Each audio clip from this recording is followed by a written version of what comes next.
हजरत बाबा फरीदुद्दीन मसूद गंज शकर रहमतुल्लाह अलैह अपने महबूब मुरीद के हाल से वाकिफ थे।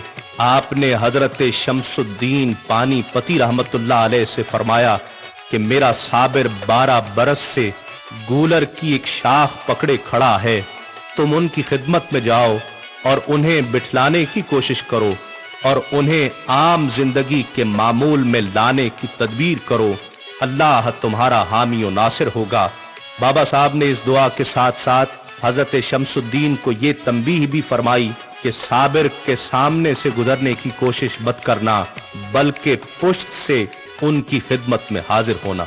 हजरत शमसुद्दीन हजरत बाबा साहब की दुआओं के साथ कलियर पहुंचे थे। आपने हजरत साबिर पाक के करीब पुश्त की जानिब खड़े होकर कुरान पाक बाआवाज बुलंद पढ़ना शुरू किया। आप खुशुलहान कारी थे। कुछ देर बाद ही हजरत साबिर पाक मुतवज्जे हुए और फरमाया, पुश्त की जानिब कलाम मजीद पढ़ना ठीक नहीं है, सामने आकर पढ़ो। आप सामने तो ना आए, बाएं समत आकर तिलावत कुरान मजीद करते रहे। हजरत साबिर पाक बड़े ज़ौक़ व शौक से तिलावत कलाम पाक समात करते रहे। कुछ देर बाद हजरत शमसुद्दीन तिलावत करते करते अचानक रुक गए। आपने फरमाया, पढ़ते रहो, खामोश क्यों हो गए? हजरत शमसुद्दीन ने अर्ज की कि हुजूर, खड़े खड़े थक गया हूँ, अब खड़े होकर पढ़ने की सकत बाकी नहीं है। आपने फरमाया, अच्छा बैठ जाओ।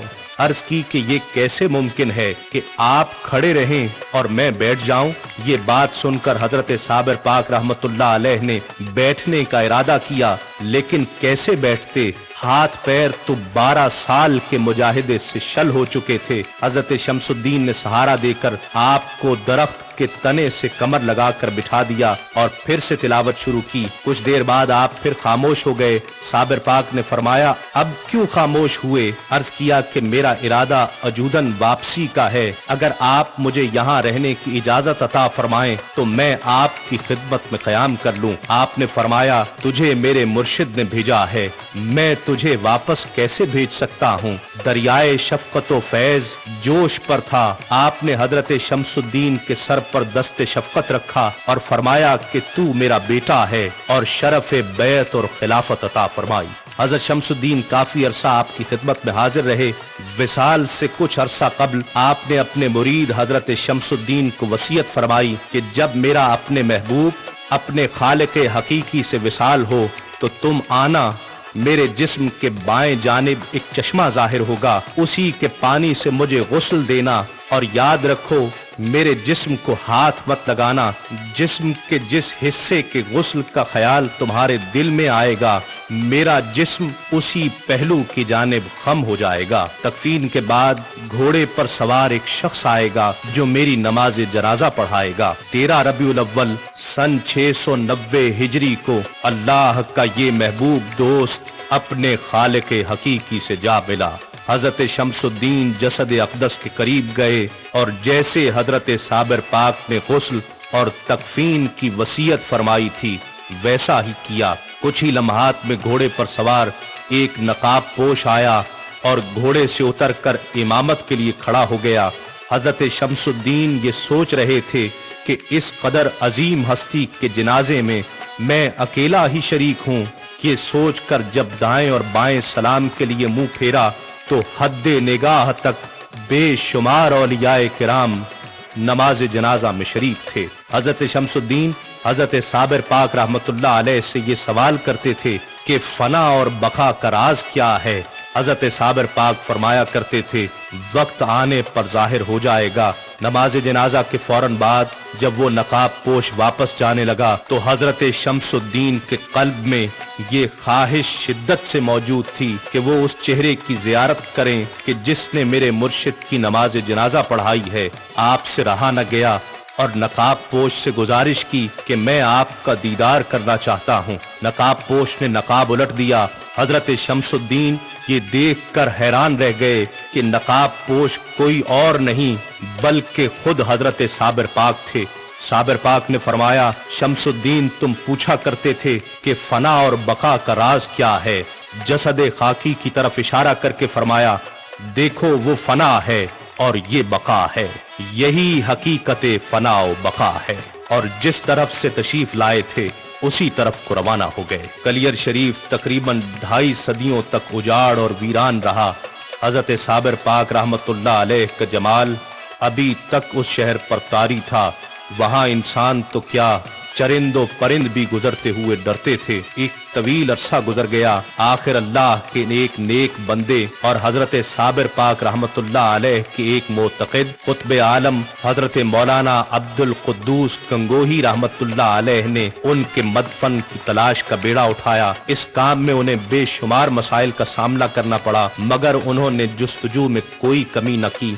एक दिन हालत ख्वाब में उन्हें उस जगह की निशानदही कर दी गई जहां हजरत साबिर पाक रहमतुल्लाह अलैह आसूदा खाक थे।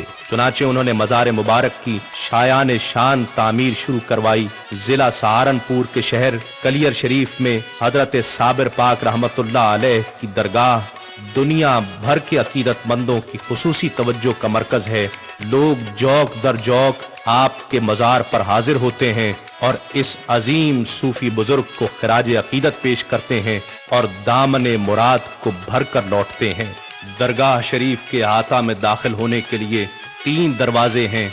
एक दरवाजा मशरिक की तरफ, एक शुमाल की तरफ और एक जुनूब की तरफ है। जो दरवाजा मशरिक की तरफ है वो सदर दरवाजा कहलाता है। दरगाह का अहाता काफी वसी है जिसमें हजारों ज़ायरीन समा सकते हैं। रोज़ा अक़दस के 3 हिस्से हैं। पहला हिस्सा गुलाम गर्दिश कहलाता है, दूसरा हिस्सा बंगला और तीसरा हिस्सा जिसमें मरकद मुक़द्दस है आस्ताना शरीफ कहलाता है। मज़ार शरीफ वाले हिस्से के ऊपर गुंबद है। बंगला और गुंबद के चारों तरफ जालीदार गुलाम गर्दिश है जिसके चारों समत पर 4 आहिनी सलाखों के बने हुए दरवाजे लगे हुए हैं। गुलाम गर्दिश से गुजरकर मज़ार अक़दस पर दाखिला के लिए पहले बंगले में गुजरकर ज़ेरे गुंबद तुरबत अक़दस पर हाजिरी होती है। तुरबत के चारों तरफ संगे मरमर का कटहरा बना हुआ है। बाहर वापसी के लिए दूसरी खिड़की है। बंगले और मज़ार शरीफ में दाखिले के लिए और बाहर आने के लिए 3 खिड़कियां हैं जिनके केवाड़ों पर चांदी के पतरे चढ़े हुए हैं। आपका उर्स मुबारक माह रबीउल अव्वल की 13, 14 और 15 तारीखों को बड़ी अकीदत और मोहब्बत के साथ मनाया जाता है। इन तारीखों में उर्स के दौरान दुनिया भर से अकीदतमंद मज़ार अक़दस पर हाजिर होते हैं और फातिहा खानी करते हैं। एक मेले का समा होता है और हर शख्स इस महबूब बंदे की बारगाह में हाजिर होकर इसके तुफैल हजरत साबिर पाक रहमतुल्लाह अलैह की निस्बत से रब की रहमतों का तलबगार होता है। अल्लाह रब्बुल इज़्ज़त हम सब को ऐसे बुजुर्गों के नक्शे कदम पर चलने और इनकी इज्जत व तौकीर का शरफ अता फरमाए।